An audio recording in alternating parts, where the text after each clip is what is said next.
Sœur Poulain qui est ici aussi. Merci pour me permettre d'avoir cette opportunité-là encore de partager. On salue tous nos amis, les quelques-uns qui sont ici et ceux qui nous écoutent en direct. Soyez bénis dans le nom de Jésus. J'aime toujours commencer comme ça parce qu'il y a assez de mauvaises nouvelles. On va commencer par une bonne. Dieu vous bénit, il vous aime. Donc, on vous bénit dans le nom de Jésus. On est heureux de pouvoir partager ce temps-là avec vous. On est privilégiés que le Seigneur nous donne cette opportunité encore d'avoir la liberté, malgré les situations, de pouvoir annoncer sa parole puis de pouvoir rejoindre les gens par les médias. Comme ça a été mentionné par Frère Poulain, on en est à notre 7e session, donc 7 semaines d'enseignement échelonnées à tous les 2 semaines sur la formation de disciples, qui est un petit peu inconfortable des fois parce que ça nous pousse à faire quelque chose, mais c'est dans la Bible encore. Donc, on a passé beaucoup de temps dans le livre des Actes, puis j'aime le rappeler, la raison pourquoi le livre des Actes s'appelle Actes, ben, c'est parce que c'est fait avec des actes.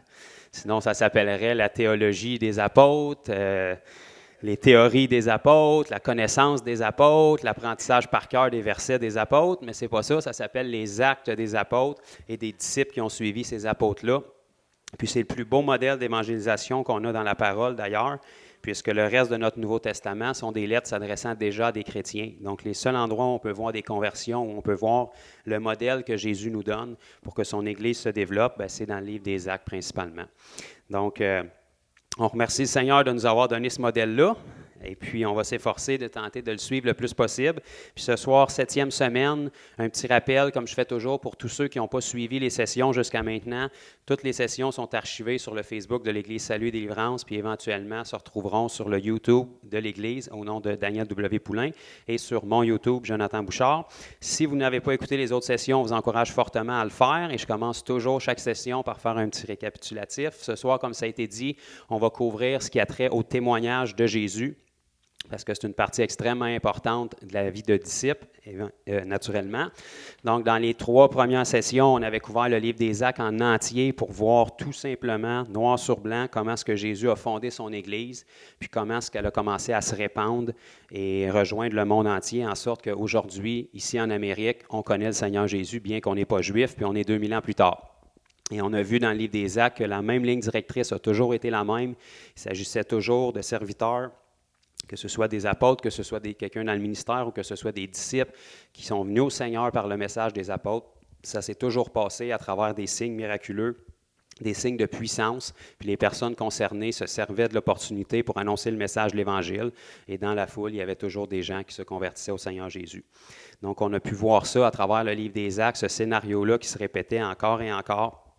Et puis, on peut voir que la Bible nous dit, par exemple, dans Marc 16, qu'après que Jésus a été enlevé au ciel, et puis naturellement, les apôtres ont reçu le Saint-Esprit dans la chambre haute au jour de la Pentecôte. Mais suite à ça, la Bible nous dit qu'ils sont allés partout le monde prêcher la bonne nouvelle. Et ça nous dit que le Seigneur travaillait avec eux en confirmant la parole par les signes et les miracles qui l'accompagnaient. Donc, c'est le même principe qui a toujours été employé. On a passé 3 sessions à faire ressortir plusieurs versets. Ensuite, on est tombé dans 2 sessions sur la guérison, qui est un outil majeur que le Seigneur Jésus a utilisé dans son ministère.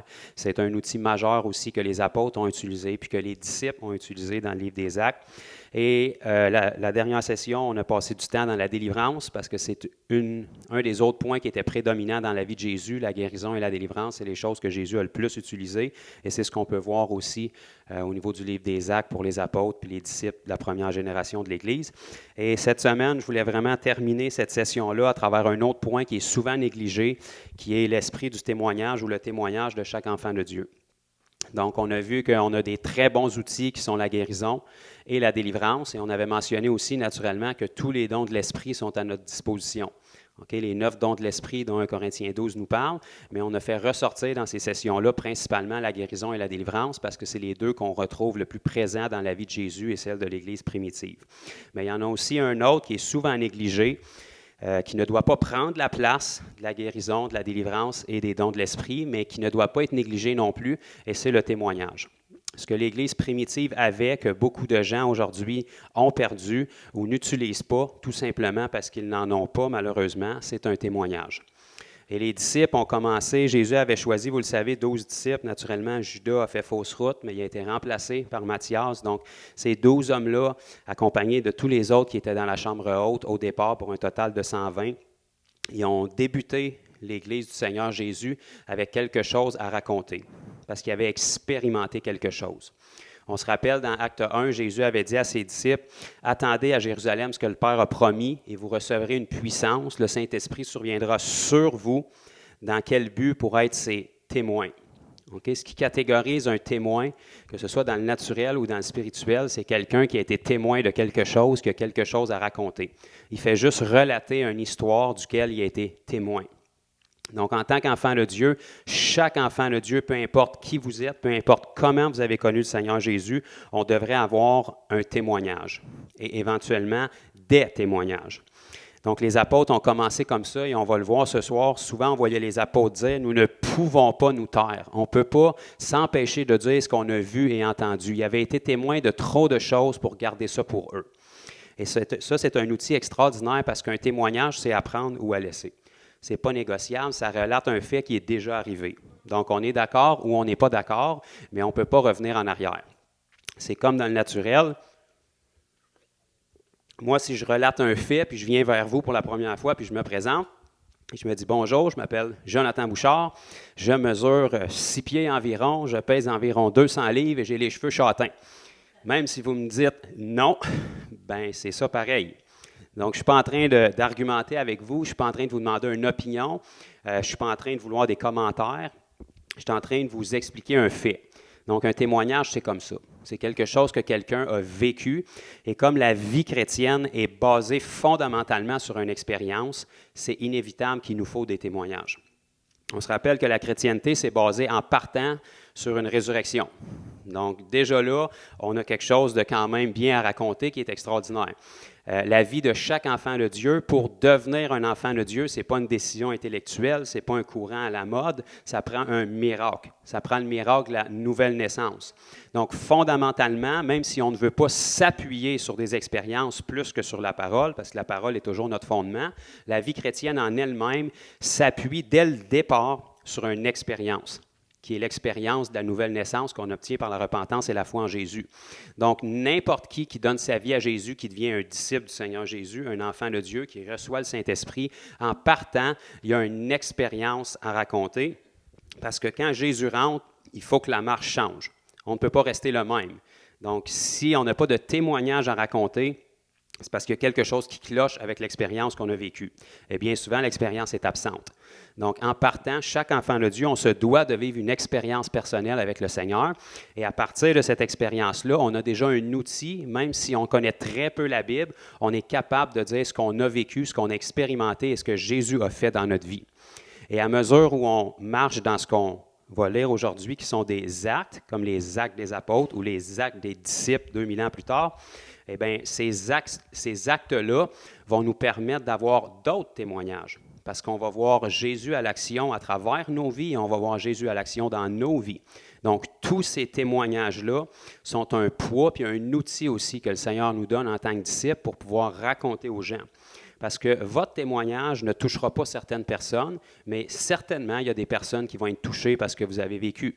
Okay? Parce qu'il n'y a rien de nouveau sous le soleil. Ce que vous vivez, il y a quelqu'un d'autre quelque part qui l'a vécu, puis il y a quelqu'un quelque part que Jésus est intervenu dans sa situation. Et puis s'il l'a fait pour cette personne-là, à cause que la foi était présente, bien, il veut le faire pour quiconque parce qu'il ne fait pas exception de personne. Donc, on veut regarder dans la parole vraiment, c'est souvent, moi personnellement, je n'ai pas entendu beaucoup d'enseignements là-dessus dans ma vie, mais pourtant, on peut voir dans la parole que c'était un des outils qui était utilisé, que ce soit par les apôtres, que ce soit par l'apôtre Paul lui-même, l'homme dans la parole qu'on a le plus gros parcours dans le livre des Actes, puisqu'essentiellement, le livre des Actes a été écrit pour relater la vie de l'apôtre Paul, bien, on peut voir que cet homme-là, quand on regarde à sa vie, à plusieurs reprises dans son parcours, pour accompagner les miracles que Paul faisait, pour accompagner les délivrances que Paul faisait, pour accompagner les résurrections que Paul faisait.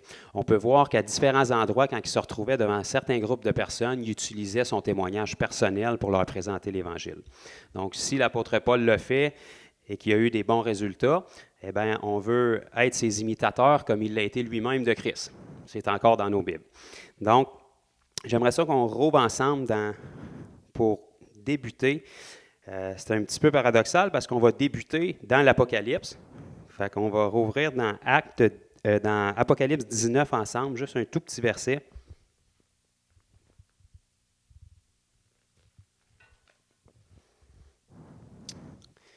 Apocalypse chapitre 19. Ceux qui commencent à être nerveux à la maison, on n'enseignera pas sur la fin des temps ce soir.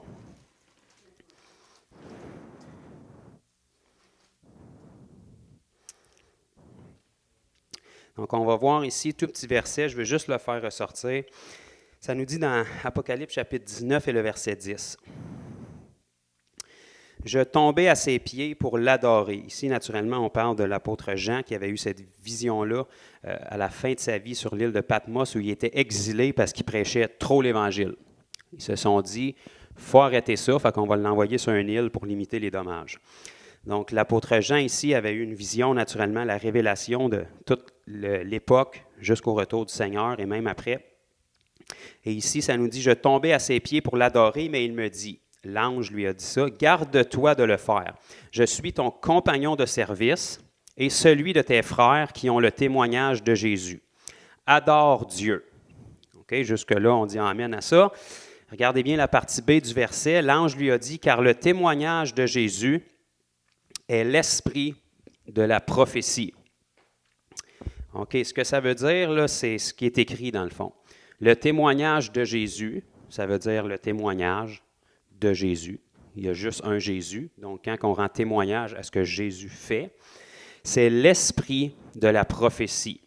OK? Ça veut dire qu'il y a une puissance dans le témoignage. Et lorsqu'on donne un témoignage, qu'on relate un fait, naturellement, témoignage de Jésus, qui rend gloire à Jésus, on est en train d'exalter, de raconter, de faire connaître, de démontrer, de relater aux gens une œuvre extraordinaire que Jésus a fait. Et lorsqu'on fait ça, ça relâche quelque chose que la Bible appelle l'esprit de la prophétie. Okay? Parce que la prophétie, c'est quelque chose qui, par la puissance de Dieu en nous, on crée par nos paroles.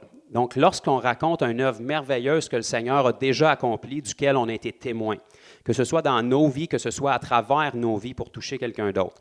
Lorsqu'on relate un témoignage qui glorifie Jésus, on est en train de créer quelque chose par nos paroles et de dire « Seigneur, fais-le encore ».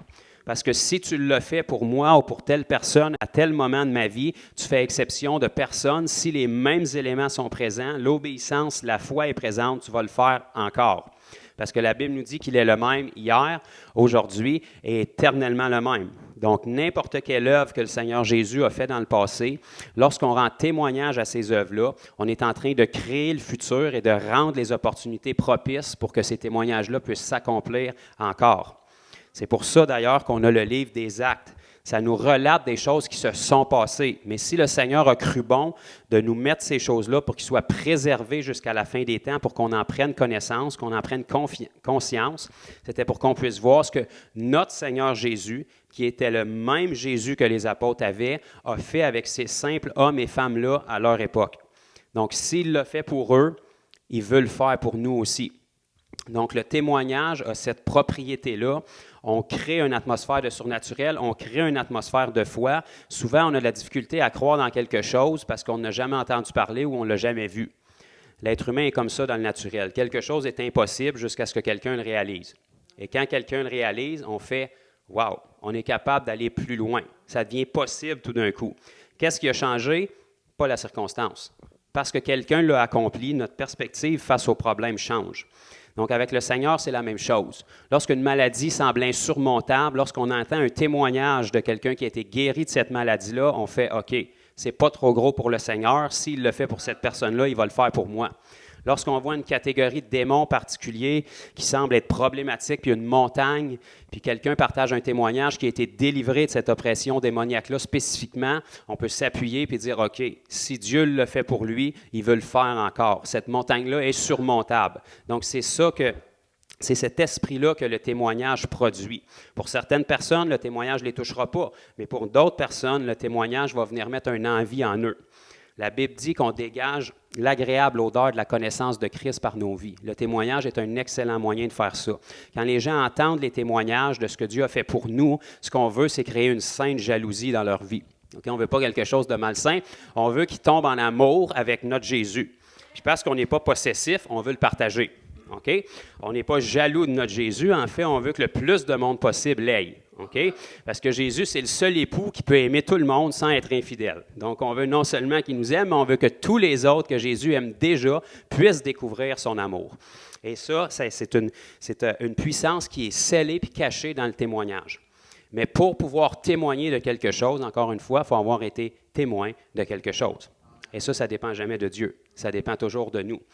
Un témoin va être témoin de quelque chose parce qu'il s'est mis des fois dans des mauvaises situations qu'il aimerait éviter, mais il a été témoin de quelque chose parce qu'il était à mauvaise place au mauvais moment.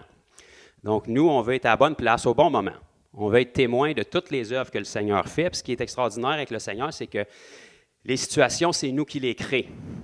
Donc, si tu transportes le Seigneur et tu t'en vas dans une zone qui est problématique, c'est inévitable que le Seigneur va commencer à faire des œuvres. Parce que de toute façon, la Bible nous dit qu'ils ont été préparés d'avance pour nous, puis le Seigneur attend juste qu'on les pratique. Mettons qu'on va inclure la Bible dans le sujet, là, c'est dans Éphésiens 2, 9 et 10. Donc, il a préparé des œuvres d'avance pour nous, puis il s'attend que nous les pratiquions.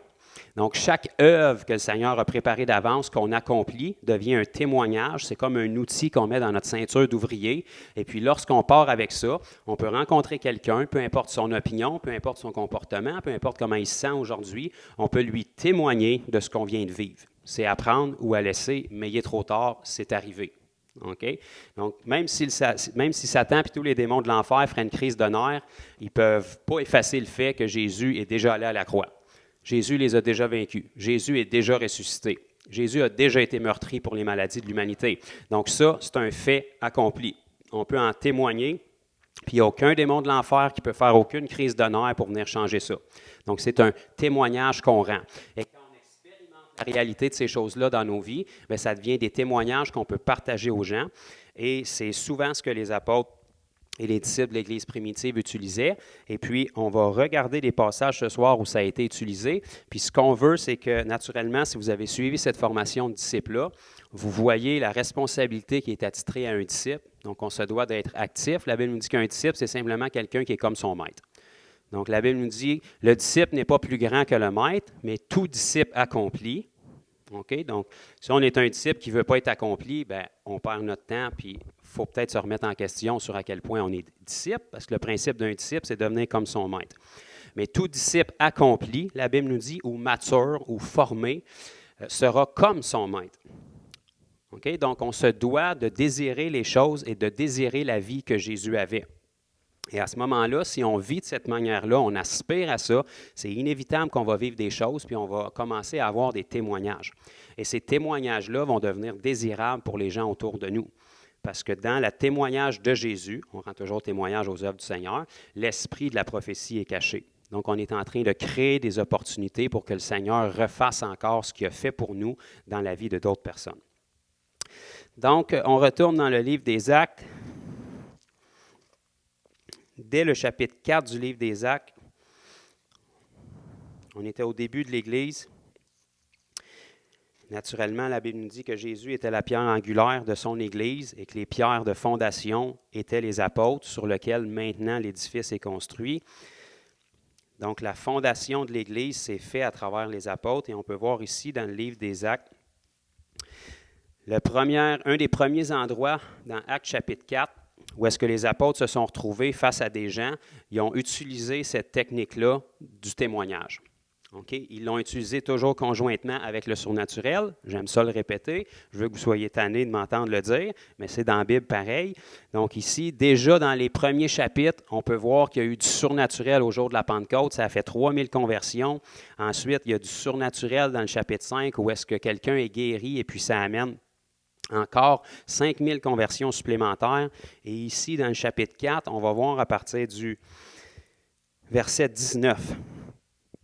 Pierre et Jean, ils comparaissaient devant un groupe de personnes et ils ont utilisé le témoignage. Les gens avaient déjà été témoins du surnaturel, ça avait déjà attiré les foules, ça avait déjà frustré les religieux, ça avait déjà piqué la curiosité des gens. Les gens avaient leurs oreilles ouvertes. Et puis là, ça nous dit que Pierre et Jean ont répondu à la foule qui était là. « Jugez s'il est juste devant Dieu de vous obéir plutôt qu'à Dieu. » Je prends une petite pause, gardez bien au verset 20 ce qu'on s'apprête à lire. Pierre et Jean ont répondu, « Car nous ne pouvons pas », ça en français, en hébreu, en latin, ça veut dire toute la même chose. « Nous ne pouvons pas », ça veut dire qu'ils ne pouvaient pas, « nous ne pouvons pas ne pas parler de ce que nous avons vu, Okay? Un témoin, ça a été témoin de quelque chose. Donc, ils ont vu et entendu. Okay? Les apôtres ne pouvaient pas se taire. Ici, on parle de 12 hommes qui ont été sélectionnés ne le méritant aucunement. Jésus est allé les chercher à leur insu. Il n'y a personne qui courait après le Seigneur. Le Seigneur les a sélectionnés. Il a investi 3 ans plus ou moins dans leur vie. Ils ont fait pratiquement que des erreurs. Ils comprenaient à peu près rien à tout ce que Jésus disait. Jésus était toujours obligé de les prendre à part pour leur expliquer. Puis il leur disait, je commence à avoir hâte que vous compreniez quelque chose. Pierre lui-même avait renié le Seigneur. Ces hommes-là ont été témoins d'une multitude de miracles innombrables dont on est ébloui par la parole, mais on en a juste une infime partie. Ces hommes-là ont été témoins de tout ça. Ils ont été témoins de Jésus sur la croix qui était définitivement mort, en lambeaux, complètement déchiqueté. Puis ils ont aussi été témoins face à face de ce même Jésus-là, ressuscité dans son corps glorieux, qui avait encore les marques dans ses mains, puis dans son côté, puis dans ses pieds. Donc ces gens-là avaient quelque chose à raconter. C'est à prendre ou à laisser. On n'est pas là pour débattre. Messieurs qui nous jugent aujourd'hui, c'est pas qu'on ne veut pas vous respecter, mais jugez vous-même ce qui est bon de faire. Est-ce qu'on va vous honorer ou honorer Dieu? On a trop vu pour ne pas en parler. Pierre et Jean ont dit, nous ne pouvons pas ne pas parler de ce que nous avons vu et entendu. Ils ont semé le doute des doutes que les gens avaient. Ils ont dit, nous autres, ce Jésus-là, on l'a connu, puis les gens savaient qu'il avait marché étroitement avec lui. Puis non seulement on l'a connu, puis on l'a vu mourir comme chacun de vous, mais on l'a aussi vu ressusciter. Okay? Puis la Bible nous dit qu'il est apparu à plus de 500 frères à la fois. Okay? Fait que la rumeur courait, le message commençait à se propager. Et puis Pierre et Jean se sont tenus là. Ils ont dit, nous ne pouvons pas ne pas dire, ne pas parler de ce que nous avons vu et entendu. En partant, il y avait un témoignage parce qu'ils avaient été témoins de quelque chose. Et ils ont toujours utilisé ce témoignage-là. Dès la fondation de l'Église, dans Acte 2, Pierre a utilisé ce témoignage-là pour annoncer le message aussi. Avec la prophétie du prophète Joël, on peut voir que ça l'a amené, à travers les signes miraculeux qui étaient là, 3000 conversions. Donc, déjà là, on peut voir que les apôtres utilisaient le témoignage parce qu'ils avaient vécu quelque chose. L'apôtre Paul a utilisé la même formule aussi à travers son ministère à certains moments, parce que ça se trouve que l'apôtre Paul aussi avait vécu quelque chose. Okay, on se rappelle, c'était Saul de Tarse qui a eu une rencontre percutante sur la route de Damas, suffisamment percutante qu'il a perdu la première lettre de son nom et qui est devenu Paul. Donc, il y avait quelque chose à raconter. Et petite parenthèse, pour ceux qui l'ont oublié, l'apôtre Paul, qui était Saul de Tarse, sa définition de tâche avant de rencontrer Jésus, c'était un tueur de chrétiens. C'est à peu près à ça qu'il investissait sa vie. Si ce n'est pas lui qui les tuait, bien, il ordonnait leur emprisonnement ou leur exécution. Fait côté mauvaise personne, c'est quand même un clan qu'il faut éviter, tueur de chrétiens. Et quand il a rencontré Jésus, Jésus a pris la peine de lui dire « Pourquoi me persécutes-tu? » Alors que Paul n'avait jamais rencontré Jésus de sa vie. Mais parce que Paul touchait à des chrétiens, puis les chrétiens sont le corps de Christ, Jésus le prenait personnel. Et cette rencontre-là avec Jésus a bouleversé la vie de Paul. On en a parlé dans les autres sessions, en sorte qu'il est devenu aveugle pendant 3 jours. Et que finalement, c'est un chrétien lui-même qui s'est rendu vers Paul pour le libérer. Donc, les disciples même que Paul persécutait, c'est les disciples même que le Seigneur Jésus a utilisés pour lui rendre la liberté. Parce que Jésus, ses dernières paroles ont été « Père, pardonne-leur car ils ne savent pas ce qu'ils font ».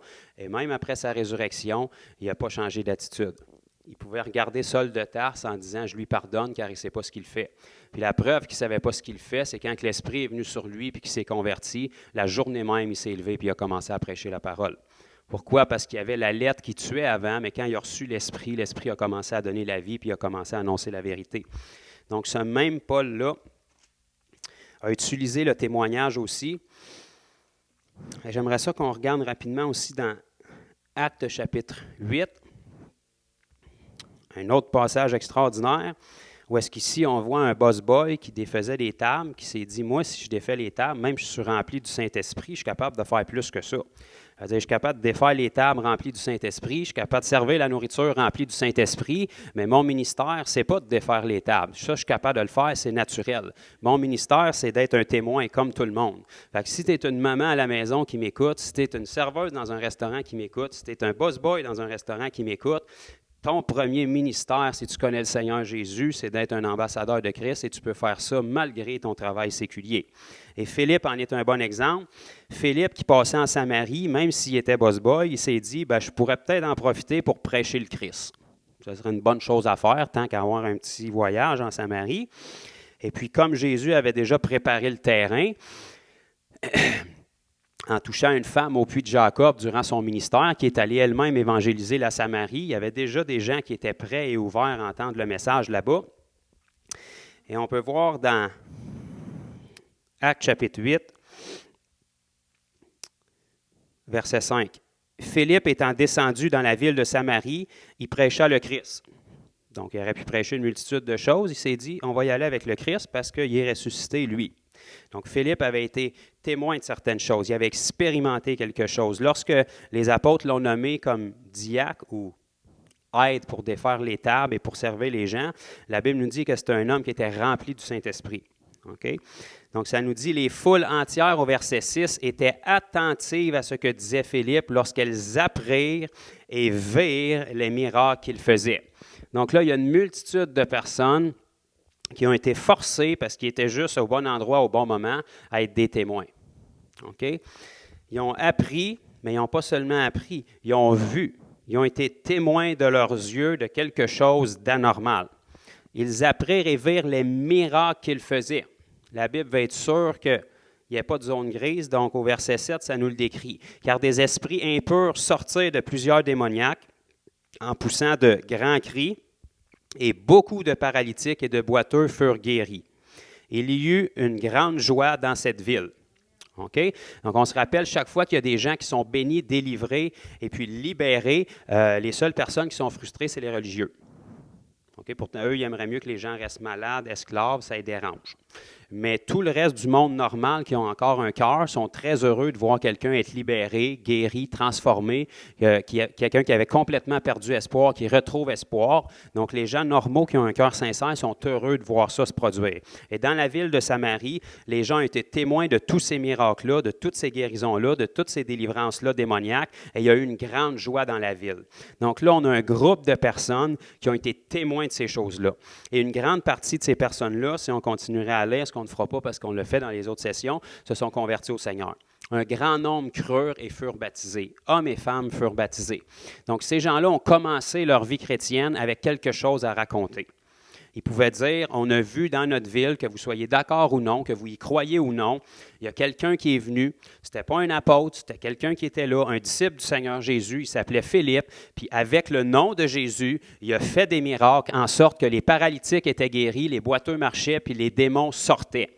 Donc, que vous nous croyez ou non, que vous soyez d'accord ou non, on sait ce qu'on a vu. Puis on n'est pas tout seul à l'avoir vu, il y a un grand nombre de personnes dans la ville de Samarie qui ont tous été témoins de la même chose, puis ça nous a poussés à donner notre vie à Jésus. Fait que c'est à prendre ou à laisser, mais voilà le témoignage qu'on peut rendre. Si tu es intéressé d'avoir ce Jésus-là, le même Jésus qui a fait ça pour les gens de la Samarie, c'est le même Jésus qui nous a sauvés, puis c'est le même Jésus qui peut le faire pour toi aussi. Donc, ces gens-là ont débuté leur vie avec quelque chose à raconter. Ils ne connaissaient pas la Bible encore, il n'y avait pas de Bible encore. Il n'y avait que les rouleaux de l'Ancien Testament. Donc, ils ne pouvaient pas lancer des versets bibliques, ces gens, en espérant qu'ils se convertissent avec ça. Ce n'est pas la façon de faire que la Bible nous enseigne non plus. Okay? Notre vie, nos actions, l'œuvre du Saint-Esprit à travers nous peut toucher les gens, rejoindre les gens, et l'esprit de la prophétie réside dans le témoignage qu'on donne qui glorifie Jésus, et c'est ça qui bouge les cœurs, c'est ça qui active les cœurs, c'est ça qui pousse les gens à se poser des questions, c'est ça qui pousse les gens à désirer ce qu'on a, c'est ça qui pousse les gens à creuser, à examiner nos vies. On veut qu'ils nous regardent et qu'ils se disent « Il est où le vice caché? » Ça ne se peut pas qu'ils soient aussi fins qu'ils en ont l'air. Ça ne se peut pas que ça soit aussi beau que ça en a l'air. On va se coller après eux autres, puis on va essayer de voir où est-ce qu'ils sont hypocrites, où est-ce qu'ils sont menteurs, puis plus qu'ils creusent, plus qu'ils fouillent dans nos garde-robes, plus qu'ils trouvent Jésus. Donc, c'est ça qu'on veut. On n'a rien à cacher, on n'est pas parfait, mais le Seigneur est parfait, puis on vit notre vie par la grâce de Dieu pour que les gens puissent expérimenter Jésus partout où est-ce qu'on est, parce qu'exactement comme l'apôtre Paul a dit dans Galates 2:20, ce n'est plus nous qui vivons, mais c'est Christ qui vit en nous. Donc, si c'est Christ qui vit en nous et que nous vivons pour Christ, notre vie en entier est un témoignage de Jésus. Et on se rappelle, témoignage de Jésus est l'esprit de la prophétie. Donc, la vie qu'on a, qui est enviable pour les gens autour de nous, produit le désir en eux de vouloir cette vie-là et les attire vers Christ. Amen. Je veux tourner avec vous dans Actes, chapitre 22. On se rappelle la conversion de l'apôtre Paul, ça s'est produit dans Acte 9. Donc, l'apôtre Paul a commencé sa vie avec une expérience radicale. Okay? Il s'est retrouvé à faire face à une espèce de lumière qu'il ne connaissait pas trop, qui instinctivement l'a jeté au sol, et puis ça l'a poussé à dire « Seigneur », sachant pas trop ce qu'il y avait devant lui, mais il savait que c'était plus fort que lui. Et puis cette même apôtre-là, qui n'était pas apôtre encore, qui s'appelait Saul, a entendu « Pourquoi me persécutes-tu? Il te serait dur de régimber contre les aiguillons. » En bon français, je pense que tu ne seras pas gagnant dans ce combat-là, tu serais mieux de t'agenouiller tout de suite. C'est ça que Jésus lui disait. Cet apôtre-là est devenu 3 jours aveugle et il s'est isolé quelque part et le Seigneur lui a dit « Ton aide est en route. » Puis c'est des disciples, c'est un disciple exactement comme ceux que tu persécutais que j'ai envoyé pour t'aider. Ananias, qui est un simple disciple, est arrivé exactement au bon moment, exactement comme le Seigneur l'avait annoncé à Saul, et il lui a apporté la guérison de ses yeux qui étaient devenus aveugles, il lui a apporté le message de l'Évangile, il l'a baptisé d'eau et du Saint-Esprit. Donc, Saul de Tarse a commencé sa vie chrétienne en 3 jours avec quelque chose à raconter. En partant, il pouvait dire, il y a 3 jours, je m'en allais tuer des chrétiens. Puis j'ai été guéri d'aveuglement, touché par le Seigneur, Dieu m'a parlé dans une vision, c'est arrivé exactement à la lettre, des écailles sont tombées de mes yeux, puis j'ai été rempli du Saint-Esprit dans lequel je ne croyais pas, qui vient des disciples que je persécutais moi-même. Fait que ça, c'est à prendre ou à laisser. Et puis sa vie nous démontrait qu'il y avait eu une rencontre, parce qu'on ne devient pas du jour au lendemain d'un tueur de chrétiens à un chrétien. Il faut qu'il y ait quelque chose qui change la donne quelque part. Il faut qu'il y ait quelque chose. Saul était très sincère dans ce qu'il faisait. Comme beaucoup de religions aujourd'hui sont très sincères, mais je vous le dis, sont sincèrement dans l'erreur, parce que la sincérité n'est pas gage de vérité. Okay? Tout le monde qui est dans l'erreur sont sincèrement dans l'erreur. Il n'y a personne qui se dit « je suis tellement heureux d'être dans le champ ». Tout le monde est convaincu d'avoir la vérité. Donc Saul pensait rendre service à Dieu en éliminant des chrétiens que lui croyait être une nouvelle religion. Mais en fait, il était en train de persécuter le Seigneur Jésus lui-même. Mais il y a eu une rencontre percutante au point où est-ce qu'il est devenu lui-même l'un d'eux. Donc, il a commencé sa vie avec un témoignage à raconter qu'il a utilisé à plus d'une reprise durant son ministère. Et ici, dans Acte 22, on va voir un endroit où est-ce que Paul l'a utilisé à un des moments. Dans Acte 22, Paul se retrouvait, si ma mémoire est bonne, à Jérusalem.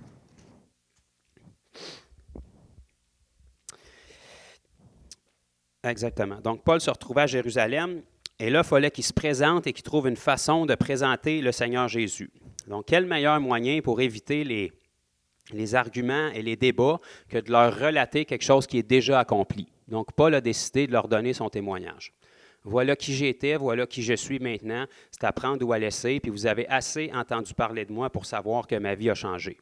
Donc, de toute évidence, si elle a changé, il y a quelqu'un qui l'a changé. Donc, on peut voir...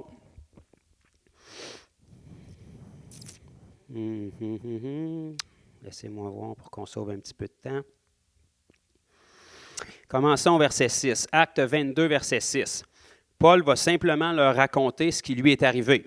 Pareil comme s'il demandait à Paul, c'est quoi ton nom? Paul leur répond, je m'appelle Paul. Bien là, il est en train de leur raconter simplement un fait. Comme j'étais en chemin et que j'approchais de Damas, tout à coup, vers midi, une grande lumière venant du ciel resplendit autour de moi. Je tombais par terre. Ça n'a pas été dur pour le Seigneur, hein? Ça ne nous dit même pas qu'il l'a poussé, qu'il a fait une jambette. Non, juste son apparition, le fameux Saul tombe par terre. Et j'entendis une voix qui me disait « Saul, Saul, pourquoi me persécutes-tu? » Je répondis « Qui es-tu, Seigneur? » Et il me dit « Je suis Jésus de Nazareth que tu persécutes. » Il n'y a pas de zone grise, là. Je suis Jésus de Nazareth que tu persécutes. Okay, on ne voit pas que Saul commence à dire « Ben non, je ne te persécute pas, prends pas ça de même. » Non, non. Jésus lui a dit ce qu'il en était. Ceux qui étaient avec moi virent bien la lumière, mais ils n'entendirent pas la voix de celui qui parlait.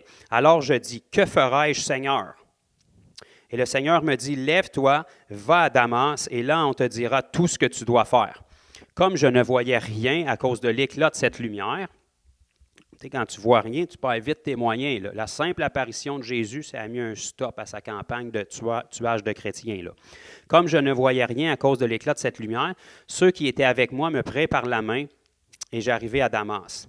Or, un nommé Ananias, homme pieux selon la loi, et de qui tous les Juifs demeurant à Damas, rendait un bon témoignage. Encore une fois, témoignage. Ananias, tout ce qu'on sait de lui dans la Bible, c'était que c'est un simple disciple. Mais tous les gens rendaient de lui un bon témoignage. Donc, s'il y avait un bon témoignage, parce qu'il vivait des choses duquel les gens pouvaient lui rendre un bon témoignage. Ananias vint se présenter à moi et me dit, « Saul, mon frère. » On se rappelle que Saul tuait des chrétiens. Ananias, ça donnait être un chrétien. Il est allé vers Saul puis il a dit « Mon frère ». Donc, en partant, il y avait une parole de foi parce qu'il savait ce que le Seigneur voulait faire avec lui. « Saul, mon frère. » Numéro 1, recouvre la vue. Au même instant. Paf! Ça, c'est dur, c'est la religion. Je recouvrais la vue et je le regardais. Okay, Paul n'a pas fait un sondage pour savoir si c'était possible. Il leur a dit, voilà ce que j'ai vécu. J'étais aveugle, Ananias est arrivé, il a dit, mon frère, recouvre la vue. Au même instant, j'ai recouvert la vue. C'est à prendre ou à laisser, ça m'est arrivé. Il dit, le Dieu de nos pères t'a destiné à connaître sa volonté, à voir le juste et à entendre les paroles de sa bouche. Regardez bien verset 15, car tu lui serviras de témoin. Je répète, tu lui serviras de témoin. Qu'est-ce que ça fait un témoin? Ça témoigne. Qu'est-ce que ça témoigne, un témoin? De ce que ça a vécu, de ce que ça l'a vu, de ce que ça l'a entendu. Donc, ici même, dans les versets qu'on lit, Paul était en train de vivre son témoignage qu'il allait pouvoir raconter. Et on peut voir que des années plus tard, ce qu'on lit ici dans Acte 22, c'est produit dans Acte 9. Et Saul se souvenait de ce qu'il avait vécu dans Acte 9, puis il s'en servait pour rendre témoignage aux gens devant qui il comparaissait à Jérusalem. Ça nous dit au verset 15, « Tu lui serviras de témoin auprès de tous les hommes des choses que tu as vues et entendues. » Donc, Paul avait vu et entendu des choses. Et ça, il n'a pas pris 20 ans de vie chrétienne avant de voir et d'entendre des choses. Première journée de sa conversion, il avait déjà vu et entendu des choses. Comme Ananias qui se présente à lui, qui a réussi à le trouver, sachant pas où est-ce qu'il était, puis qui lui a redonné la vue. C'est quand même déjà pas pire, là. Je ne sais pas si ça vous excite à la maison, mais on parle de quelqu'un qui est aveugle, mettons, qui retrouve la vue. Fait qu'en partant, si tu as un pas pire témoignage à raconter, mettons entre 2 cafés au Tim Hortons, « Ah oui, j'étais aveugle, le Seigneur m'a guéri. » Fait que tu sais, ça, c'est quelque chose qu'il a expérimenté en partant. C'est un témoignage. C'est à prendre ou à laisser, mais c'est arrivé qu'on le veuille ou non. Tu lui serviras de témoin. Donc, si le Seigneur l'appelait témoin, c'est que le Seigneur veut qu'il y ait quelque chose à témoigner. Et la bonne nouvelle, comme j'ai dit tantôt dans Acte 1, on peut voir que Dieu nous a donné le Saint-Esprit pour qu'on soit des témoins. Donc, le Seigneur, dans sa tête, dans son plan, on est censé avoir quelque chose à témoigner. Tu lui serviras de témoin auprès de tous les hommes. Pourquoi tous les hommes? Parce que tout le monde a besoin de Jésus. Ton témoignage peut toucher tout le monde. Ce n'est pas tout le monde qui va être touché, mais ça, c'est pas ta part du travail. Toi, ta part du travail, c'est d'avoir des témoignages, de vivre des choses et de les relater. On veut le crier sur tous les toits. Okay? L'idée de la religion, que la foi, c'est personnel, tout seul dans ta chambre, seulement pour toi, ça, c'est le paix et mensonge du puits de l'enfer. On veut le crier sur tous les toits. La Bible nous dit que vos bonnes œuvres soient vues devant tous les hommes, que votre lumière brille devant tous les hommes. Jésus s'est pratiquement jamais caché pour faire un miracle, à part quand il savait que la foule allait devenir complètement hystérique, puis ça allait l'empêcher de rentrer dans la ville. Puis de toute façon, même quand il se cachait, ça produisait cet effet-là quand même. Jésus a fait ses miracles en public. Jésus a chassé les démons en public. Il était tellement pas politiquement correct, mais pourtant, c'était le Seigneur pareil. Jésus voulait que ce soit vu. Jésus voulait que ce soit entendu. Les apôtres ont fait leur miracle en public. Le Seigneur ne s'est pas gêné au jour de la Pentecôte pour descendre par son esprit d'une manière tellement publique que ça a attiré la foule. 120 personnes qui parlent en langue, puis en plus, on va lui mettre du feu sur la tête pour être sûr que ce ne soit pas ambigu. Puis en plus, on va les faire parler dans des langues que le monde va comprendre, puis on ne leur fera pas dire n'importe quoi, on va leur faire glorifier Dieu dans des langues qu'ils ne connaissent pas. Qu'est-ce que tu dis de ça pour une petite fois tout seul dans ta chambre? Non, le Seigneur a fait ça tellement public que ça a fait accourir les foules, puis c'est comme ça que l'Église a été fondée. En partant, si tu as un problème avec les manifestations puis les expériences, tu n'as peut-être pas choisi la bonne religion. Le Seigneur veut que ce soit public. Le Seigneur veut que ça se répande. Le Seigneur veut faire un tabac. Le Seigneur veut que la terre entière soit couverte de sa gloire, puis il veut que ce soit fait par des témoins qui expérimentent des choses, qui rouvrent leur bouche, puis qui font juste dire « Je ne sais pas où est-ce que tu en es dans ta croyance. Je ne sais pas ce que tu connais sur Dieu. Je ne sais pas l'idée que tu as religieuse sur Dieu. Mais moi, je veux te parler de ce que j'ai vécu. C'est à prendre ou à laisser. Mais ce Jésus-là dans lequel tu penses que c'est une religion, ce Jésus-là, voilà ce qu'il a fait pour moi. Je ne le cherchais pas, je ne le méritais pas, je ne l'aimais pas particulièrement. Mais il y a quelqu'un un jour qui est venu vers moi, un simple disciple. Il n'avait pas de l'air extraordinaire, il n'avait pas de l'air d'avoir grand connaissance. Je trouvais qu'il était complètement fou. Il croyait encore en 2021 que le Jésus dont un livre parle, qui date de plus de 2000 ans, pouvait encore faire des miracles. Mais quand il m'a touché, quand il a prié pour moi, tout ce qu'il a dit, c'est quelques mots. C'est sûrement pas par son intelligence que ça s'est produit, mais je sais ce que j'ai vécu. J'avais mal, puis j'ai plus mal. J'étais tourmenté, puis je suis plus tourmenté. Je sais pas c'est quoi qu'il y a là-dedans. Je connais pas encore son Jésus, mais je sais que ce qu'il a fait en quelques secondes, la médecine n'arrivait pas à le faire. Je sais que ce qu'il a fait en quelques secondes, mes amis n'arrivaient pas à le faire. Je sais que ce qu'il a fait en quelques secondes, il n'y a rien d'intellectuel que j'avais appris jusqu'à maintenant qui arrivait à le faire. Fait que de toute évidence, même si je ne connais pas encore son affaire, même si je ne comprends pas encore, même si c'est dur à concevoir, il y a quelque chose de réel puis de concret dans ce qu'il a fait. Ça, c'est de rendre témoignage à Jésus.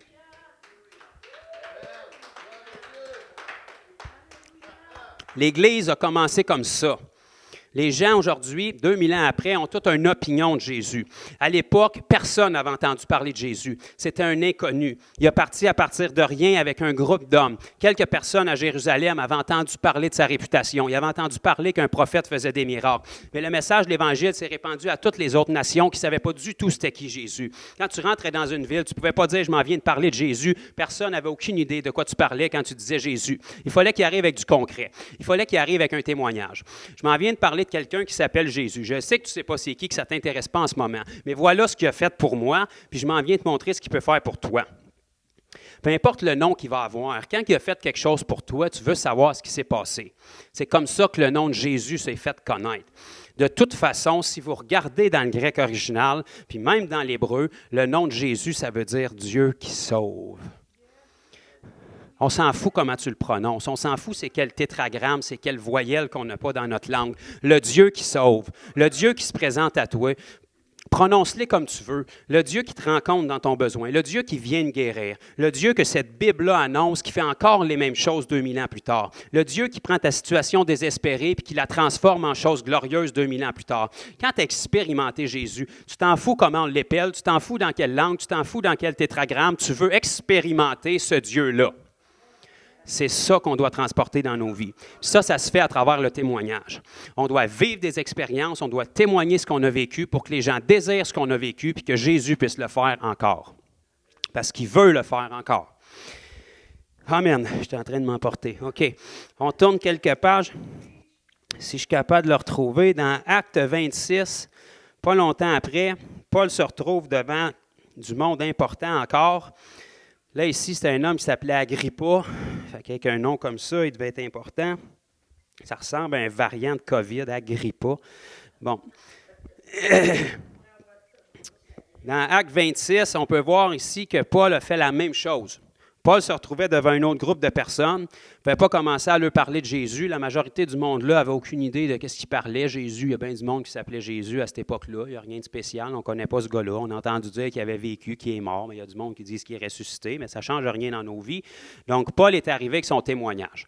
Je ne viens pas pour vous convaincre d'un Jésus que vous ne connaissez pas. Là, je m'en viens vous dire ce que j'ai vécu. Puis vous m'avez connu avant, puis vous me connaissez maintenant. Okay? Puis vous ne pouvez pas renier ce que vous connaissez de moi parce que vous saviez ce que je faisais avant. Je tuais des chrétiens, puis dès mon jeune âge, j'approuvais leur meurtre. Puis en passant, je n'étais pas n'importe qui. J'avais étudié au pied de Gamaliel. Ça, c'était le meilleur recruteur qu'il y avait à l'époque. Fait que Paul était connu dès sa jeunesse, puis il était son meilleur élève. Fait que vous m'avez bien connu avant. Vous saviez ce que je faisais. Vous saviez à quoi j'investissais mes efforts, à éliminer des chrétiens, à rentrer dans leur maison, à les brûler, à les chasser, à les emprisonner. Puis je pensais bien faire en faisant ça. Vous m'avez connu comme ça. Mais maintenant, vous avez entendu parler de moi, puis la raison même que je me retrouve aujourd'hui pour comparaître devant vous, puis peut-être me ramasser en prison, c'est parce que je suis rendu de leur bord. Fait que de toute évidence, dans le naturel, ça ne semble pas d'être avantageux pour moi. Donc, il faut qu'il y ait quelque chose derrière pour que j'aie un intérêt de faire ça. Fait que voici ce que ce Jésus-là a fait pour moi. Paul est en train de donner son témoignage à nouveau.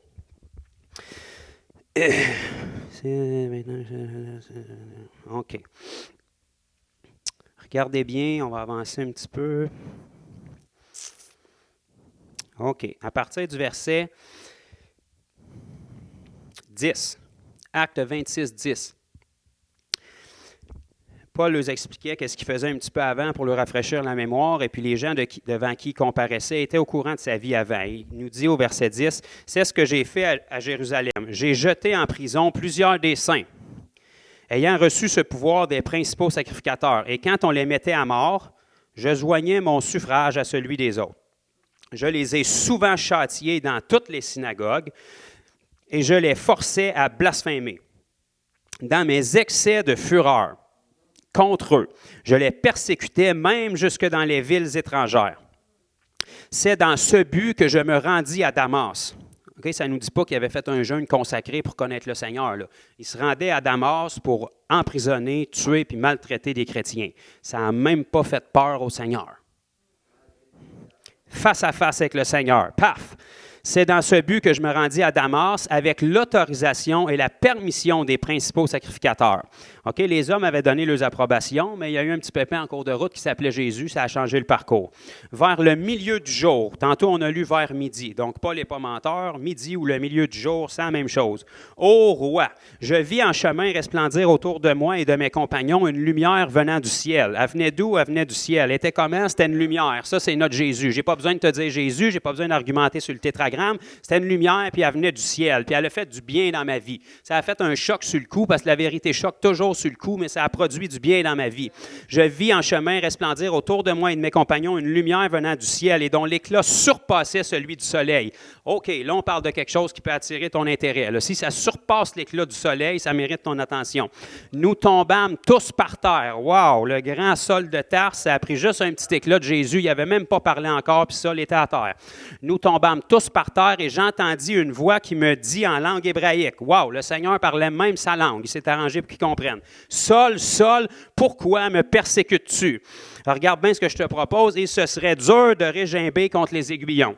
Le Seigneur ne l'a pas jugé là parce qu'on sait, selon la parole dans Jean 3, 17, que le Fils n'est pas venu pour juger le monde, mais pour le sauver. Jésus l'a mis en garde. Reste pas sur la route que tu es, parce que si tu restes sur cette route-là, ça va mal se finir pour toi. Il te serait dur de régimber contre mes aiguillons. Mais si tu t'aiguilles autrement, tu changes ta voie, puis tu te tournes vers moi, là, ça va être avantageux pour toi. Je répondis, « Qui es-tu, Seigneur? » Et le Seigneur dit, « Je suis Jésus que tu persécutes. Mais lève-toi et tiens-toi sur tes pieds. Car je te suis apparu pour t'établir ministre et témoin. » Réorientation de carrière. Le Seigneur avait d'autres plans pour lui. Saul avait déjà tout ce qu'il avait besoin. Il avait de la connaissance, il avait du zèle, puis il était très loyal dans ce qu'il faisait. Il était juste sincèrement dans l'erreur. Il avait besoin de faire un face-à-face. Ça aurait pu être n'importe quel nom. Saul ne le savait pas. Il a dit, « Qui es-tu, Seigneur? » Le Seigneur s'est identifié, puis il a dit, « Voilà le projet de carrière que j'ai pour toi. Ton zèle est bon, ta loyauté est bonne, ta connaissance est bonne, il te manque juste une affaire, l'esprit. Là, tu es sincèrement dans le champ puis tu fais du mal avec ça. L'esprit va venir sur toi, tu vas être visité. Moi, Jésus, je vais venir vivre en toi par mon esprit et puis tu vas commencer à utiliser ce zèle-là, cette connaissance-là, cette loyauté-là, mais tu vas l'utiliser pour construire plutôt que détruire. Parce que la lettre tue, mais l'esprit vivifie. En ce moment, tu as juste la lettre, tu tues. Mais que l'esprit arrive, tu vas donner la vie. Mais lève-toi, tiens-toi sur tes pieds, car je te suis apparu pour t'établir ministre et témoin des choses que tu as vues. Que tu as vues. Il venait de voir le Seigneur Jésus, face à face, qui brillait plus que le soleil. En partant, c'est un papa pitch à raconter sur le bord du feu à tes amis le soir. Il y avait quelque chose à raconter. Et de celles, c'est pas tout, pas juste les choses que tu as vues, et de celles pour lesquelles je t'apparaîtrai. Autrement dit, tu vas en avoir d'autres témoignages à raconter, Saul. Premièrement, tu vas changer de nom, tu vas t'appeler Paul, puis je vais te donner des visions, je vais te donner des visions célestes, même un secret, je vais te donner le message de la grâce que si toi, tu ne l'avais pas, les chrétiens n'auraient pratiquement rien pour comprendre le message de l'Évangile. C'est à toi que je vais confier ce message-là. Tu vas avoir quelque chose à raconter. Tu vas avoir vu des choses. On sait dans la parole même que l'apôtre Paul dit que quand il a été enlevé au ciel, il ne savait pas trop si c'était en esprit ou en personne, mais il a vu des choses qui sont impossibles à raconter. Il avait vu des choses. Il y avait des choses en masse à dire. Il avait vécu des choses en masse. Le genre de gars qui se fait lapider puis laisser pour mort parce qu'ils sont convaincus de ne pas l'avoir manqué est ressuscité par la prière des disciples. Il ne prend même pas une journée de congé. Le lendemain, il rentre dans la ville puis il évangélise encore. Cet apôtre Paul-là avait vécu des choses. Les persécutions ne l'arrêtaient pas parce qu'il avait trop vu. Il avait trop entendu. Il avait trop eu de vision. il avait trop vu le ciel, il avait trop vu de conversion. Il se souvenait qu'il tuait des chrétiens, puis il se souvenait qu'aujourd'hui, les chrétiens se convertissaient, puis il encourageait des disciples, puis il faisait grandir l'Église par sa vie. Tu ne pouvais pas le faire taire. Crois ce que tu veux, persécute-moi tant que tu veux, argumente tant que tu veux, mais tu ne pourras pas effacer ce que j'ai vu, ce que j'ai entendu. Je suis apparu pour t'établir ministre et témoin. Ministre et témoin. Un ministre qui n'a pas rien à témoigner, ça ne sera pas un bon ministre. Un ministre doit avoir quelque chose à témoigner. Témoin des choses que tu as vues. La première chose que tu as vue, c'est moi, ici, maintenant, qui resplendit plus que le soleil, puis je suis en train de te dire ton plan de carrière. Fait qu'en partant, tu as de quoi raconter. Et de celle pour laquelle je t'apparaîtrai. Je n'ai pas fini avec toi.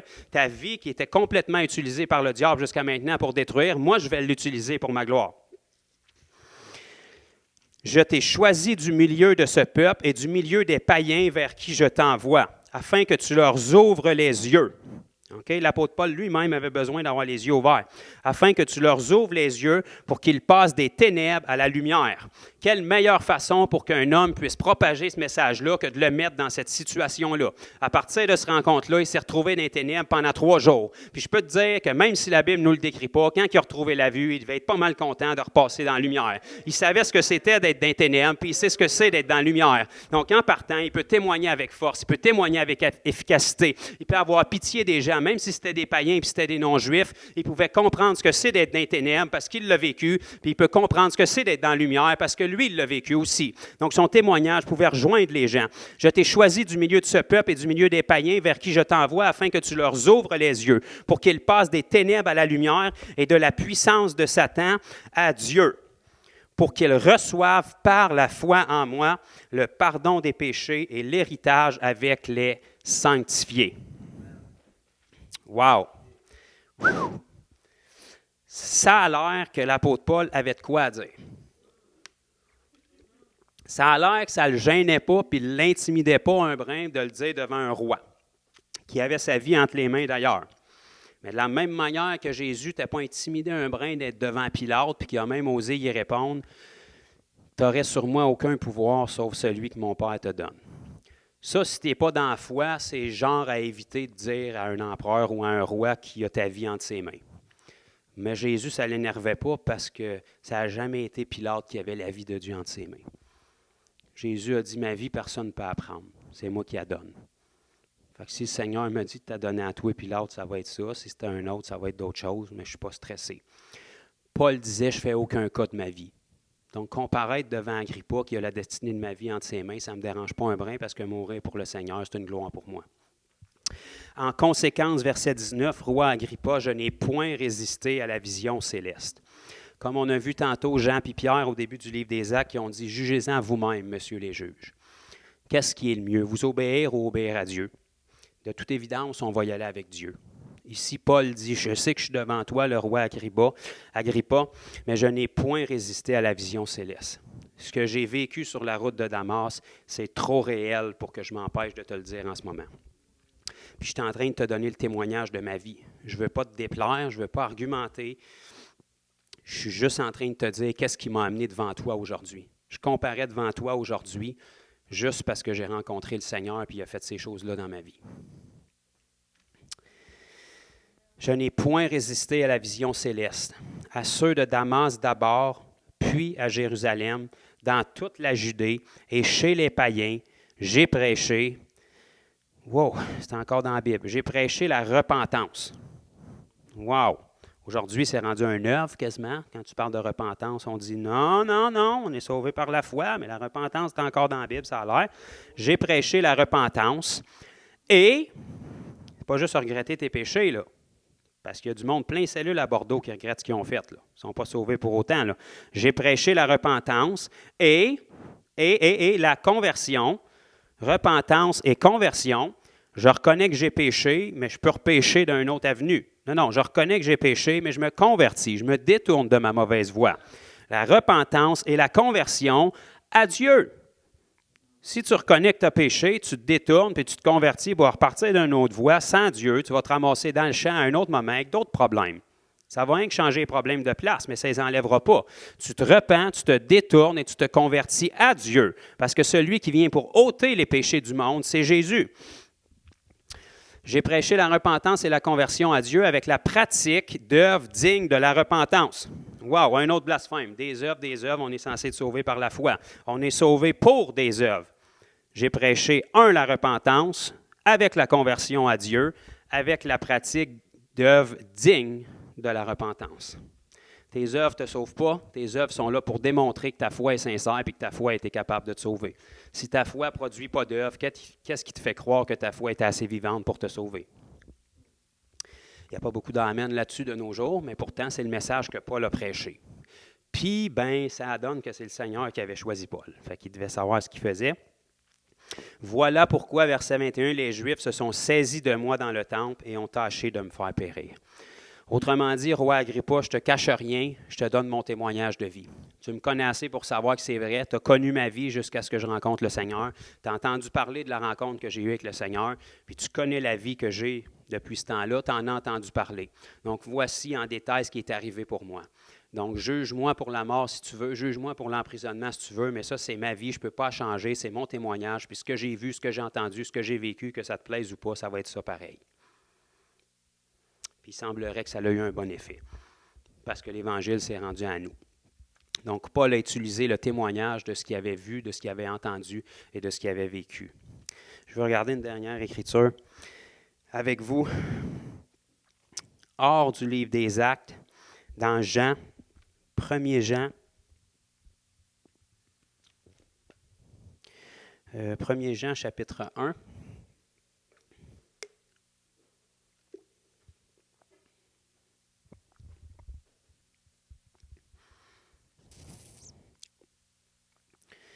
Commençons donc au verset 1. 1er Jean 1:1. L'apôtre Jean ici nous dit « Ce qui était dès le commencement, ce que nous avons entendu. » En partant, il a entendu quelque chose. « Ce que nous avons vu de nos yeux. » En partant, il y a un témoignage. Il a entendu puis il a vu. Okay? « Ce que nous avons contemplé. » Wow! Et que nos mains ont touché. Wow, là, c'est à prendre ou à laisser, mais je sais ce que j'ai touché, je sais ce que j'ai vu, je sais ce que j'ai contemplé, puis ça a été tellement fort que cette rencontre-là que j'ai eue avec cet être-là, au commencement, ça a fait de moi un pécheur,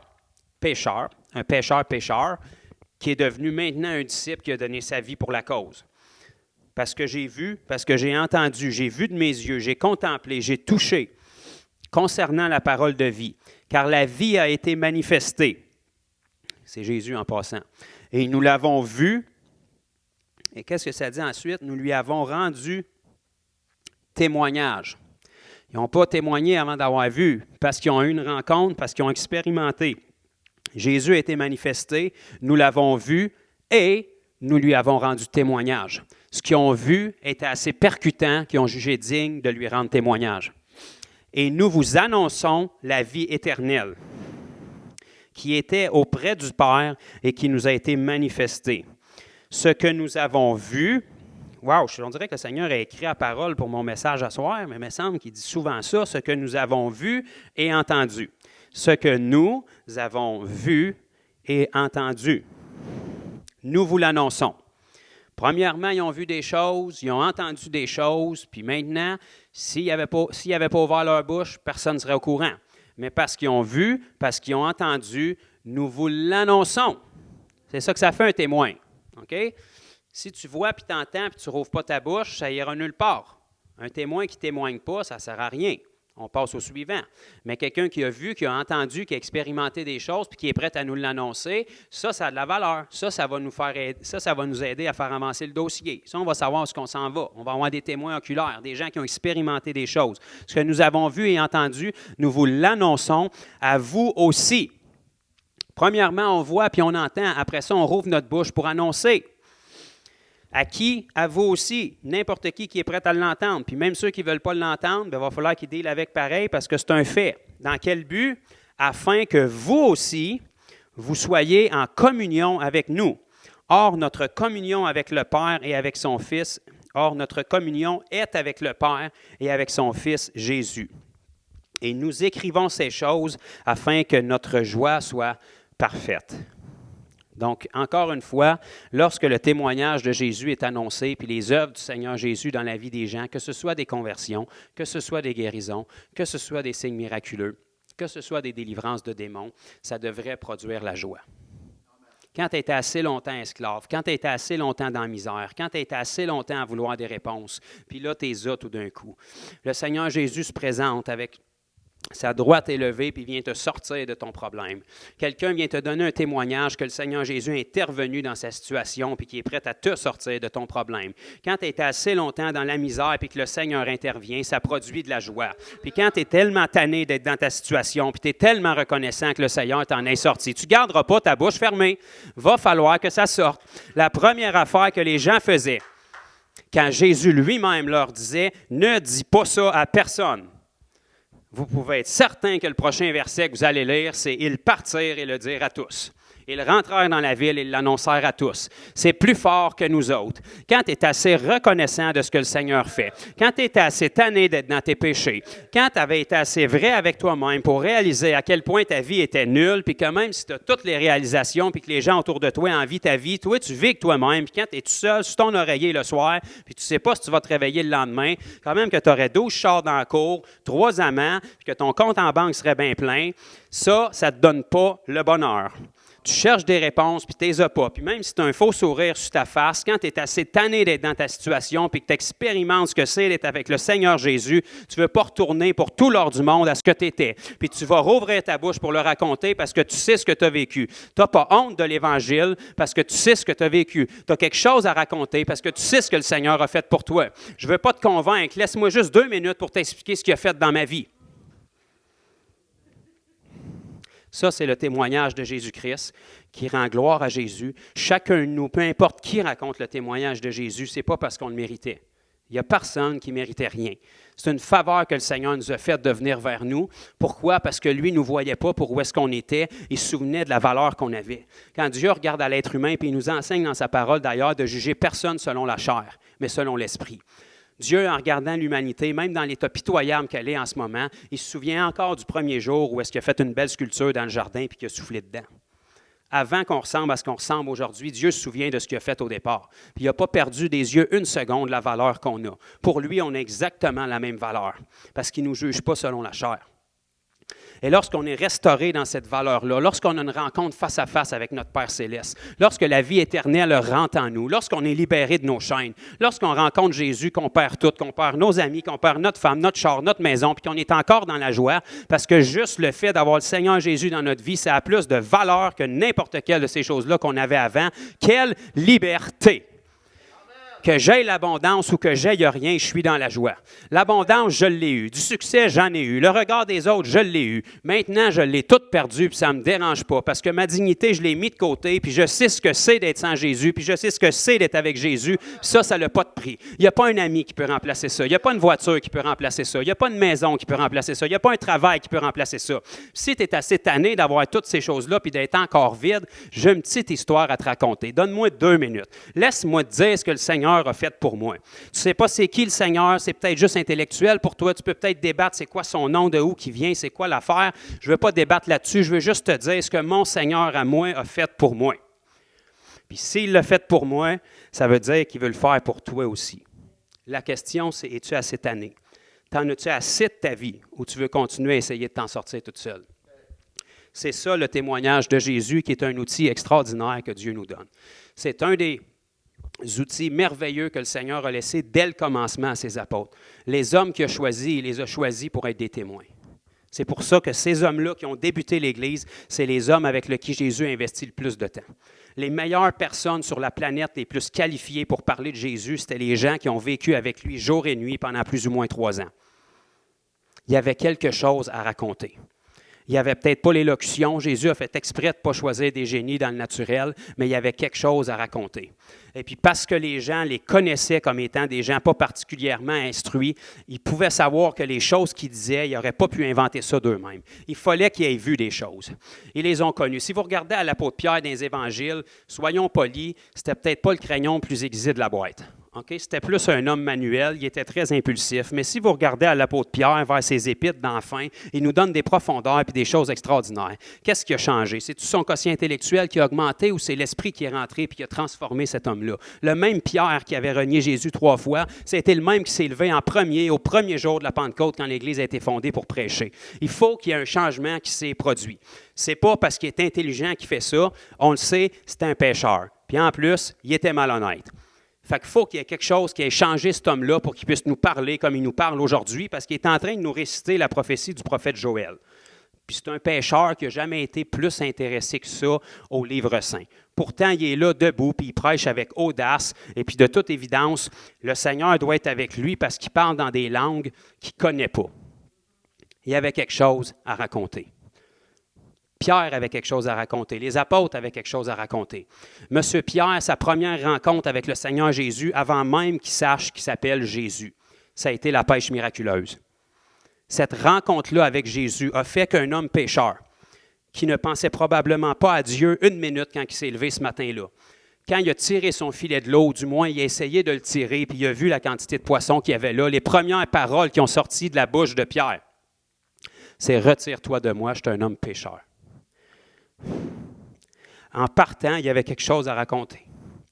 En partant, il pouvait dire, je ne connais pas son nom encore, je ne sais pas c'est qui ce gars-là, mais il a bouleversé ma vie en un instant. En partant, une expérience, un témoignage. Et c'est ça que Dieu veut faire avec chacun de nous. Dieu nous appelle à être des témoins qui ont quelque chose à témoigner parce qu'on a vécu quelque chose avec lui. On a un Dieu qui est vivant justement parce qu'il veut qu'on vive des expériences avec lui.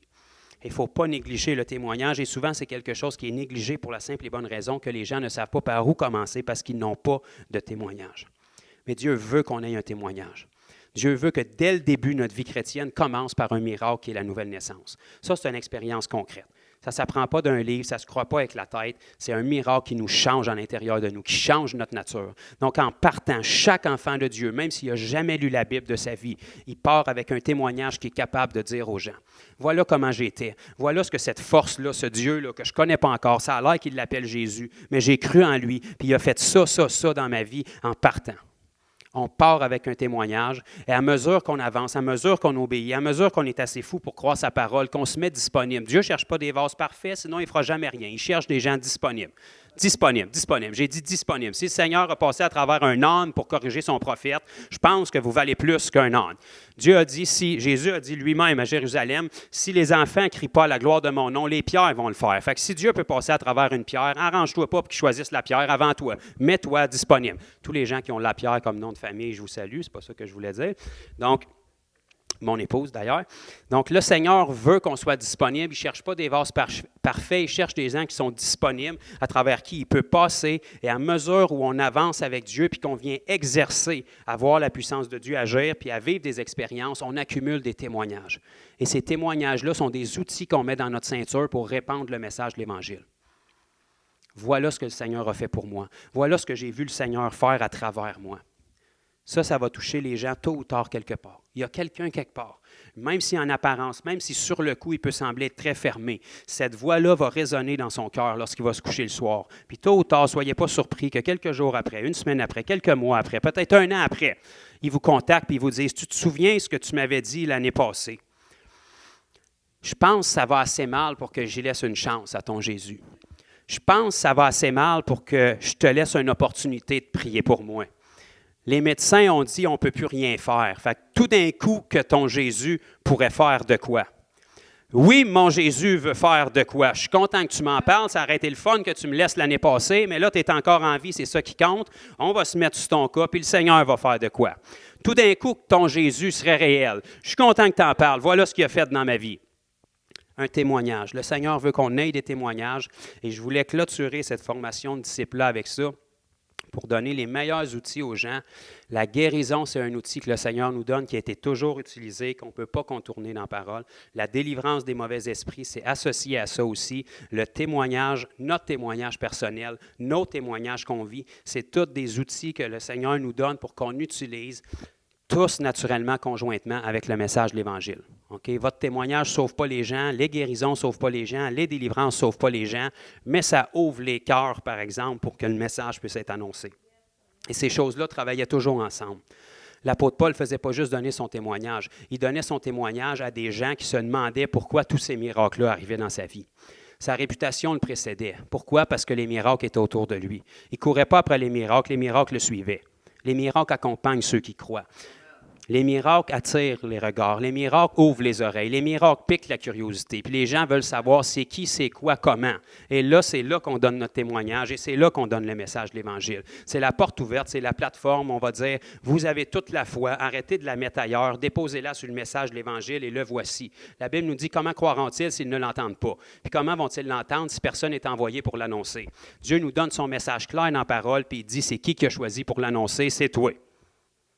Si tu es un être humain, tu as donné ta vie à Jésus, il t'appelle à être un témoin. Prends le message, apporte-le, le Seigneur va le prendre, il va trouver de la foi dans les cœurs, puis le miracle va se produire, puis c'est à travers toi qui as décidé de le faire. C'est à travers moi qui a décidé de le faire. Il n'a même pas donné ce mandat-là à des anges.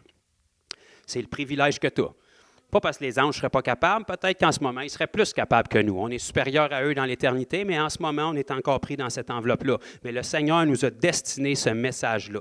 Le Seigneur nous a destiné la guérison. Le Seigneur nous a destiné la délivrance. Il nous a destiné le témoignage. Et c'est des outils puissants qu'il ne faut pas négliger. Donc, j'espère que cette formation-là a pu vous aider un petit peu, vous bouleverser, vous choquer. Tous ceux qui se sont désabonnés, je vous salue. Le message, il doit être annoncé.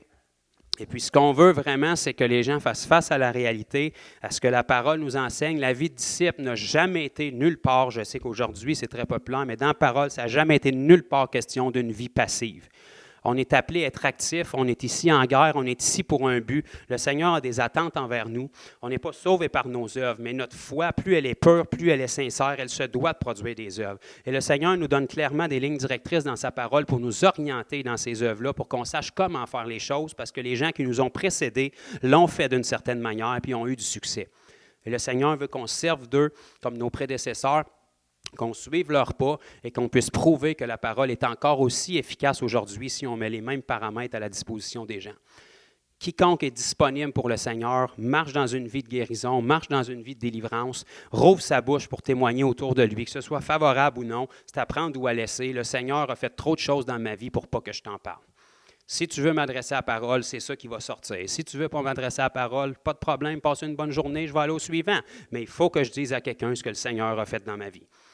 Puis quelqu'un, quelque part, va être interpellé. Et si quelqu'un est interpellé, la main du Seigneur peut agir dans sa vie et puis on peut semer l'Évangile. C'est ce à quoi le Seigneur nous appelle, chacun de nous. Donc, j'espère que cette formation-là, comme j'ai dit au début, si vous n'avez pas écouté les autres sessions, prenez le temps d'aller les voir. Et puis, j'ai investi du temps pour faire ça. C'est des choses que ça fait des années qu'on enseigne, mais je voulais l'avoir sur vidéo pour que les gens qui n'ont pas eu accès à ça encore puissent l'avoir. Si c'est un nouvel enseignement pour vous, bien, je suis content que vous l'ayez. Je l'ai trouvé dans la Bible. Fait que dans le fond, le Seigneur nous appelle à la même chose, une vie de disciple actif, puis il veut juste des canaux disponibles. Fait que soyez richement bénis dans le nom du Seigneur Jésus. Je suis content d'avoir pu partager ça avec vous. Et puis j'espère qu'il y a au moins une ou quelques sessions dans ce qu'on a partagé qui va venir vous rejoindre, qui va venir vous donner des clés et qui va venir simplement vous équiper pour que vous puissiez rentrer dans l'appel que le Seigneur a pour vous. Parce que le Seigneur, peu importe qui vous êtes, peu importe qui m'écoute en ce moment, le Seigneur vous appelle et veut se servir de vous pour la moisson. Ça, c'est votre mandat. C'est pour ça qu'il nous donne le Saint-Esprit. Donc, soyez bénis dans le nom de Jésus. Et puis, je redonne le micro à Frère Poulain.